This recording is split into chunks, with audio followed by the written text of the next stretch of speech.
ইরানের সঙ্গে চুক্তি করার খুবই কাছাকাছি রয়েছে যুক্তরাষ্ট্র। যুদ্ধ শিগগিরই শেষ হবে বলে আশা প্রকাশ করেছেন মার্কিন প্রেসিডেন্ট ট্রাম্প।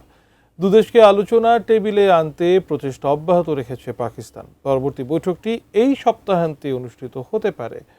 আরও জানাচ্ছেন শাওন মাহফুজ। সাম্প্রতিক সময়ে মার্কিন প্রেসিডেন্ট ট্রাম্পের মন্তব্যগুলোই প্রমাণ করে যুদ্ধের জাল থেকে বেরিয়ে আসার জন্য মরিয়া হয়ে চেষ্টা করছেন তিনি।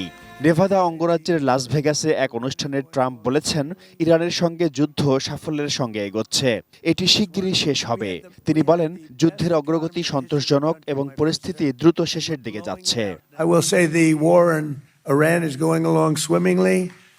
We can do whatever we want. And it should be ending pretty soon. It was perfect. I mean, it's perfect. এর আগে হোয়াইট হাউসে সাংবাদিকদের প্রশ্নের উত্তরে ট্রাম্প জানান, ইরানের সঙ্গে চুক্তি করার খুবই কাছাকাছি অবস্থানে রয়েছে যুক্তরাষ্ট্র।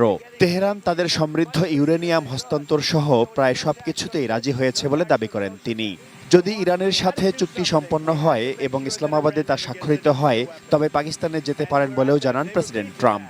They've totally agreed to that. They've agreed to almost everything. So maybe if they can get to the table, there's a difference. They agree. They got to get to the table with a pen. Iran যুক্তরাষ্ট্রের চলমান যুদ্ধবিরতি 22 April শেষ হওয়ার কথা। ওই তারিখের আগেই একটি চুক্তি হয়ে যেতে পারে বলে সম্ভাবনা দেখা দিয়েছে। দিনক্ষণ নির্ধারিত না হলেও দুই দেশের মধ্যে দ্বিতীয় দফার বৈঠকটি এই সপ্তাহান্তে অনুষ্ঠিত হতে পারে।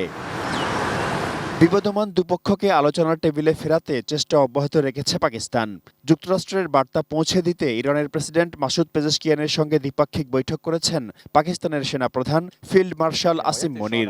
সাক্ষাৎ করেছেন বিপ্লবী গার্ড বাহিনীর প্রধান মেজর জেনারেল আলী আবদুল্লাহি এবং স্পিকার বাঘের গালিবাফের সঙ্গে। যে কোনো সমন্বিত যুদ্ধবিরতি চুক্তিতে লেবাননকে অবশ্যই অন্তর্ভুক্ত করতে হবে বলে জানিয়েছেন গালিবাফ। কূটনৈতিক প্রচেষ্টা চালিয়ে যাচ্ছেন পাকিস্তানের প্রধানমন্ত্রী শেহবাজ শরীফও। সৌদি আরবের পর কাতার ও তুরস্ক সফর করছেন তিনি। আঞ্চলিক শান্তি ও স্থিতিশীলতা রক্ষায় ইরান যুক্তরাষ্ট্রের চুক্তি নিয়ে দেশগুলোর নেতাদের সঙ্গে আলাপ করছেন শেহবাজ শরীফ।